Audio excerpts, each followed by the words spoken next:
कहानी के शुरू में हमें एक पुराना घर दिखाया जाता है और उस घर में एक सीक्रेट बॉक्स पार्सल डिलीवर किया जाता है जिसे रिसीव करने एक लड़की आती है जिसका नाम निका होता है। निका बचपन से ही डिसेबल्ड थी और वो चल नहीं सकती थी और इस घर में निका अपनी मदर के साथ रहती थी और उसकी मदर का नाम सारा था। सारा उस बॉक्स को ओपन करती है और उसमें एक गुड गाय डॉल निकलता है और वो डॉल चकी था। अब उसे देखकर वो हैरान हो जाते हैं क्योंकि उन्हें समझ में नहीं आ रही थी कि वो डॉल किसने भिजवाया है। अब उन्हें इस डॉल में कोई इंटरेस्ट नहीं होता, इसलिए थोड़ी देर के बाद सारा उस डॉल को डस्टबिन में फेंक देती है। आधी रात को निका को अपनी मदर सारा की चिल्लाने की आवाजें सुनाई देती हैं और वो लिफ्ट का यूज करके नीचे वाले फ्लोर पर आती है। नीचे आकर वो देखती है कि किसी ने उसकी मदर को सीजर से स्टैब किया है जिस पर बहुत ज्यादा ब्लीडिंग हो रही है। ये देखकर निका घबराते हुए जल्दी से एम्बुलेंस को कॉल मिलाती है और इसी दौरान हम देखते हैं कि चकी पास में रखी हुई एक चेयर पर बैठा हुआ था और ये सब कुछ किया धरा उसी का था। नेक्स्ट मॉर्निंग निका की सिस्टर भी वहाँ पर आती है। निका की सिस्टर के साथ उसकी पूरी फैमिली भी आई थी जिसमें उसके हस्बैंड, उसकी बेटी और उसकी बेटी की केयर टेकर भी उनके साथ आई थी। निका की नीस का नाम एलिस था और उन लोगों के साथ वहाँ पर एक फादर भी आए होते हैं। थोड़ी देर के बाद एलिस को बाथरूम में चकी मिलता है। वो उसे इतना पसंद आता है कि वो उसे अपने पास ही रख लेती है। दूसरी तरफ निका की सिस्टर उसे इस बात के लिए एग्री करने की कोशिश कर रही थी कि वो इस घर को सेल कर दे, लेकिन निका इस बात पर एग्री नहीं होती। निका सबके लिए डिनर तैयार कर रही होती है और उसके साथ वहाँ पर एलिस भी थी और जब वो दोनों टेबल सेट करने में बिजी होती हैं, तब पीछे से चकी एक प्लेट में रेड पॉइजन मिला देता है। खाना सर्व किया जाता है लेकिन यहाँ पर ये पता नहीं चल पाता कि पॉइजन वाली प्लेट कौन सी है। सब लोग डिनर एंजॉय करते हैं और थोड़ी देर गुजर जाने के बाद फादर को कुछ होने लगता है। उसे अजीब सी घबराहट महसूस हो रही थी और वो फौरन उठकर वहाँ से चले जाते हैं। तभी हमें कुछ पुलिस ऑफिसर्स दिखाए जाते हैं जो एक कार एक्सीडेंट के सिलसिले में वहाँ पर आई थी और वो कार एक्सीडेंट उस फादर ही का था। फादर अपनी कार के टूटे हुए पार्ट्स में बुरी तरह से फंसे हुए थे और उनकी बहुत ज्यादा ब्लीडिंग हो रही थी और जैसे ही वो लोग कार के पार्ट्स को हटाते हैं, फादर का सर ही धड़ से अलग हो जाता है और एक बहुत ही बुरे तरीके से उनकी मौत हो जाती है। दूसरी तरफ घर में सब सारा की पुरानी वीडियो क्लिप्स देख रहे थे। वीडियो में वो एक अननोन पर्सन को भी देखते हैं जिसे उन्होंने आज से पहले कभी नहीं देखा था और वो पहचान नहीं पा रहे थे कि ये कौन है। तभी वहाँ पर एलिस आती है और कहती है कि चकी कहीं पर छुप गया है और वो उसे नहीं मिल रहा। तब उसकी केयर टेकर उसके साथ उसकी हेल्प करने के लिए जाती है। निका यहाँ पर चकी के बारे में सोचने पर मजबूर हो जाती है क्योंकि वो सब कुछ नोटिस कर रही थी और ये जानने के लिए कि वो डॉल कहाँ से आया है, वो उस कोरियर कंपनी को कॉल करती है लेकिन सिग्नल ना होने की वजह से वो कॉल नहीं कर पाती। एलिस की केयर टेकर चकी को ढूंढते हुए किचन में आती है और वो देखती है कि नाइफ्स में से एक नाइफ गायब है। निका बाहर आती है और वो देखती है कि चकी सोफे पर बैठा हुआ है। तब निका चकी को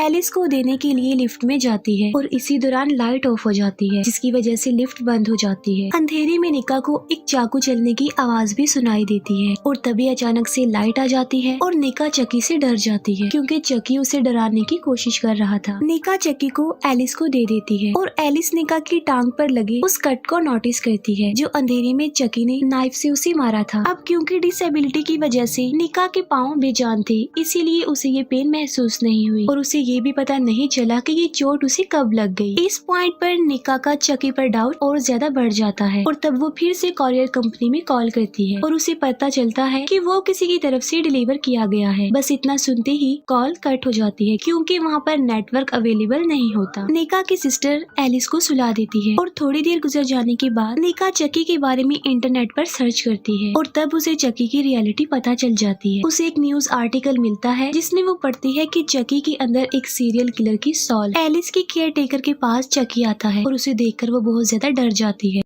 चकी पास में रखी हुई बकेट को पाँव मारकर गिरा देता है और उसका पानी इलेक्ट्रिक बोर्ड में चला जाता है जिससे वहाँ पर शॉर्ट सर्किट हो जाता है और उसकी वजह से उसकी डेथ हो जाती है। निका उस सीरियल किलर की पिक्चर देखकर काफी हैरान हो जाती है क्योंकि ये वही आदमी था जिसे उसने अपनी मदर की वीडियो क्लिप में देखा। फादर के केस की इन्वेस्टिगेशन करने वाले पुलिस ऑफिसर्स को पता चलता है कि आज सारा दिन फादर निका के घर पर ही थे और वो भी फौरन निका के घर के लिए चल पड़ते हैं। निका की सिस्टर को रास्ते में ही चक्की बैठा हुआ मिलता है और वो सोचती है कि शायद उसकी बेटी बेटी अभी तक उसके साथ खेल रही है क्योंकि काफी रात हो गई थी। निका उन सबको अलर्ट करने के लिए ऊपर जाने की कोशिश करती है, लेकिन इलेक्ट्रिक शॉक होने की वजह से लाइट वहाँ पर जा चुकी थी। तब निका को उसकी सिस्टर वहाँ पर नजर आती है और वो उसे कहती है कि वो इस डॉल को फेंक दे, इसमें कुछ है। जिस पर निका की सिस्टर समझती है कि शायद वो इसके अंदर लगे हुए कैमरा की बात कर रही है और उन दोनों के बीच बहस हो जाती है और वो एक दूसरे पर ही इल्जाम तराशी करने लगती है और लास्ट में निका की सिस्टर उसकी कोई बात सुने बगैर ही वहाँ से चली जाती है। निका सीढ़ियों के जरिए ऊपर चढ़ने की कोशिश करती है। निका की सिस्टर नोटिस करती है कि चकी की फेस पर कुछ लगा हुआ है और ये देखकर वो उसकी फेक स्किन हटाने लगती है। स्किन हटाने पर उसे अंदर लगे हुए फेक स्टिचेस नजर आते हैं और यहाँ पर चकी खुद को रिवील करता है। वो निका की सिस्टर को डराते हुए अपनी सारी फेक स्किन हटा देता है। चकी निका की सिस्टर को बस ये ही कहता है कि तुम्हारी आंखें तुम्हारी मदर से मैच होती हैं और ये कहते ही वो उसकी आंख पर स्टैब कर देता है। दूसरी तरफ निका जो कि ऑलमोस्ट ऊपर पहुंच गई थी, वो भी आधे रास्ते में ही होती है कि पहले उसकी सिस्टर की आंख आती है और फिर उसके बाद उसकी सिस्टर की डेड बॉडी आती है और उसके पीछे पीछे खुद चकी भी नीचे आने लगता है और उसकी तरफ बढ़ रहा होता है। निका जल्दी से एक व्हील चेयर पर बैठकर अपने ब्रदर इन लॉ के पास जाती है और उसे जाकर बताती है कि चकी ने उसकी सिस्टर और एलिस की केयर टेकर को मार डाला है। तब निका के ब्रदर इन लॉ उसे गैराज में छोड़कर अपनी बेटी एलिस को ढूंढने जाते हैं। गैराज में चकी कार स्टार्ट कर देता है और उसके धुएं की वजह से निका का दम घुटने लगता है। तब निका पास में पड़े हुए एक एक्स को उठाती है और उससे चकी पर अटैक कर देती है। निका के ब्रदर इन लॉ जब वापस आते हैं तब उन्हें निका पर ही डाउट हो रहा था क्योंकि चकी उनके सामने कोई मूवमेंट नहीं कर रहा था बल्कि बड़े आराम से बैठा हुआ था। वो निका को पागल समझ रहा था और उसे यही लग रहा था कि उन दोनों की मर्डर्स इसी ने ही किए हैं और उसकी ये बातें सुनकर निका को पैनिक अटैक आ जाता है और वो फौरन बेहोश हो जाती है और जब वो होश में आती है तब वो देखती है कि उसकी ब्रदर इन लॉ ने उसे व्हील चेयर से बांधा हुआ है। तब निका की ब्रदर इन लॉ चकी में लगे हुए कैमरा की वीडियो फुटेज देखता है और उसे तब पता चल जाता है कि ये सब कुछ चकी ने ही किया है और चकी ने ही उसकी बेटी को कहीं पर छुपाया हुआ है। लेकिन अब जब इसको पता चला है तो इसका कोई फायदा नहीं था क्योंकि इतनी ही देर में चकी वहाँ पर आ जाता है और वो निका की व्हील चेयर को धक्का दे देता है और उसके ब्रदर इन लॉ को गिरा देता है और बाद में वो उसी एक्स से उसके फेस पर अटैक कर देता है और बहुत बुरे तरीके से उसे जान से मार डालता है। और बाद में चकी वो एक्स लेकर निका की तरफ आता है। वो उसे एक्स मारने ही वाला होता है कि निका अपनी बेजान टांगे उसके आगे कर देती है और वो एक्स उसकी टांग से ही अटक जाता है। अब निका को अपने पाँव में कोई भी पेन फील नहीं होती थी, इसलिए वो उस एक्स को निकालती है और चकी का सर ही धड़ से अलग कर देती है और चकी ऐसे शो करवाता है कि जैसे वो मर गया और वो भी समझती है कि चकी मर गया है और वो अपने जख्म पर कपड़ा बांधने लगती है। इतनी देर में पीछे से चकी उठता है और अपना सर दोबारा से जोड़ लेता है और निका को उसकी व्हील चेयर समेत ही छत से नीचे गिरा देता है और वो खुद भी चाकू लेकर नीचे आने लगता है। निका उसे पूछती है कि वो उसकी फैमिली के पीछे क्यों पड़ गया है, जिस पर चकी निका को टॉन्ट करवाते हुए कहता है कि मैं तुम्हारा पुराना फैमिली फ्रेंड हूँ। और इसके बाद पास्ट का एक सीन दिखाया जाता है और ये वो टाइम था जब चकी एक साइको सीरियल किलर था। यहाँ पर चकी सारा से फर्स्ट टाइम एक पार्टी में मिला था और तभी से सारा उसे अच्छी लगने लगी थी और उसकी विश थी कि वो किसी भी सूरत में उसे अपना बना लेगा और यही वजह थी कि उसने निका के फादर को भी मार डाला। फिर उसने सारा को किडनैप कर लिया और वो सारा के साथ लाइफ स्पेंड करना चाहता था, लेकिन सारा साफ इनकार कर देती है।